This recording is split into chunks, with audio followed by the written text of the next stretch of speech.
बिस्मिल्लाहिर्रहमानिर्रहीम। मोहतरम नाजरीन, अस्सलामु अलैकुम।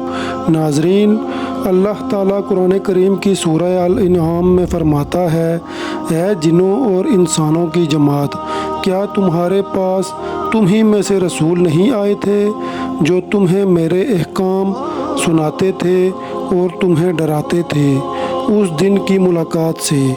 नाजरीन, ये आयत इस बात की वाज़ेह दलील है कि जिस तरह बनी नौ इंसान में पैगंबर मबऊस किए गए, उसी तरह जिन्नात में भी उन्हीं में से नबी भेजे गए थे। जिन्नात को आग के शोलों से पैदा किया गया। जिन्नात इल्म अदराक और सही और गलत में फ़र्क करने की सलाहियत रखते हैं। जिन्नात को इंसानों की तरह अहकाम और फ़राइज़ दिए गए हैं और वो एक ख़ास शरीयत पर चलते हैं। इंसानों की तरह उनका भी जज़ा व सज़ा और हिसाब व किताब होगा। उनमें एक गिरोह मोमिन जबकि दूसरा गिरोह काफिर है। हज़रत आदम अलैहिस्सलाम की पैदाइश से 40,000 साल कबल अबू अल जिन्नात समूम को पैदा फरमाया गया। समूम तमाम जिन्नात का बाप कहलाया। अल्लाह ताला ने उसे आग के शोलों से पैदा फरमाया था, जबकि कुछ उलमा के मुताबिक सबसे पहले जिनका नाम मारिज था। जब उसे पैदा फरमाया गया तो अल्लाह ताला ने फरमाया, ऐ अबू अल जिन, क्या तेरी कोई आरज़ू है?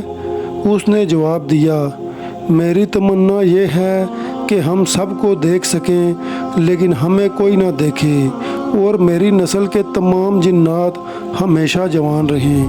अल्लाह ताला ने उसकी ये तमन्ना पूरी फरमा दी। लिहाजा जिन्नात तमाम मखलूक़ात को देख सकते हैं लेकिन दूसरी मखलूक़ात उन्हें नहीं देख सकती, और जब वो मरते हैं तो ज़मीन में गायब हो जाते हैं और उनका बूढ़ा भी जवान होकर मरता है। नाजरीन, इसके बाद अल्लाह ने उसकी बीवी मरजा को पैदा फरमाया। उन दोनों के ताल्लुक़ से एक लड़का और एक लड़की की पैदाइश हुई। कुछ अरसे बाद उनके भी लड़के और लड़कियां हुई। इस तरह उनकी तादाद बढ़ती चली गई और वो 70,000 के करीब हो गए। लिहाजा अल्लाह ताला ने उन पर कानून नाफिज कर दिया। फिर वो जोड़ों, ख़ानदानों और कबीलों की शक्ल में रहने लगे। जब जिन्नात की नस्ल में इजाफ़ा हुआ तो अल्लाह ताला ने उन्हें रुतबों के एतबार से ज़मीन, हवा और पानी में आबाद कर दिया। जब वो ज़मीन में आबाद हुए तो एक मुद्दत तक अल्लाह की इबादत करते रहे। फिर वक्त गुज़रने के साथ साथ उन्होंने अल्लाह की नाफरमानी शुरू कर दी और ज़मीन में फ़साद और खून खराबा करने लगे। उनका एक बादशाह था जिसका नाम यूसु था। अल्लाह ने यूसु जिनको नबूवत के ओहदे पर फाइज किया ताकि कौम जिन्नात को हिदायत मिले। ये जिन्नात पर मबूस होने वाले पहले नबी थे। जब उन्होंने अपनी कौम को दावत हक दिया तो जिन्नात ने उन्हें कत्ल कर डाला। लिहाजा अल्लाह ताला ने बतौर सज़ा दूसरे आसमान के फरिश्तों का एक लश्कर भेजा। उस लश्कर का नाम लश्कर जिन था। उनमें इबलीस भी था जो 4,000 जिन्नों का सरदार था। चुनाचे वो लश्कर आसमान से उतरा और रूह ज़मीन के तमाम जिन्नों को ज़मीन से जिलावतन कर दिया। उनको दरियाओं और जजीरों में भगा दिया गया। जबकि कुछ मुफस्सिरीन यूसु जिन को नबी नहीं मानते बल्कि सिर्फ बादशाह करार देते हैं।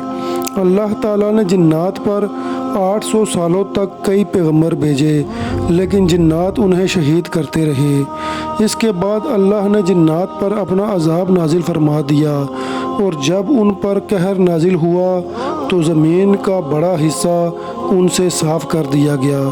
उनमें से चंद अतात गुजार जिन बच गए जो गारों, समंदरों और पहाड़ों में चले गए।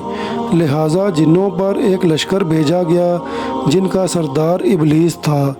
उन्होंने जिन्नों को रूह ज़मीन से भगा दिया।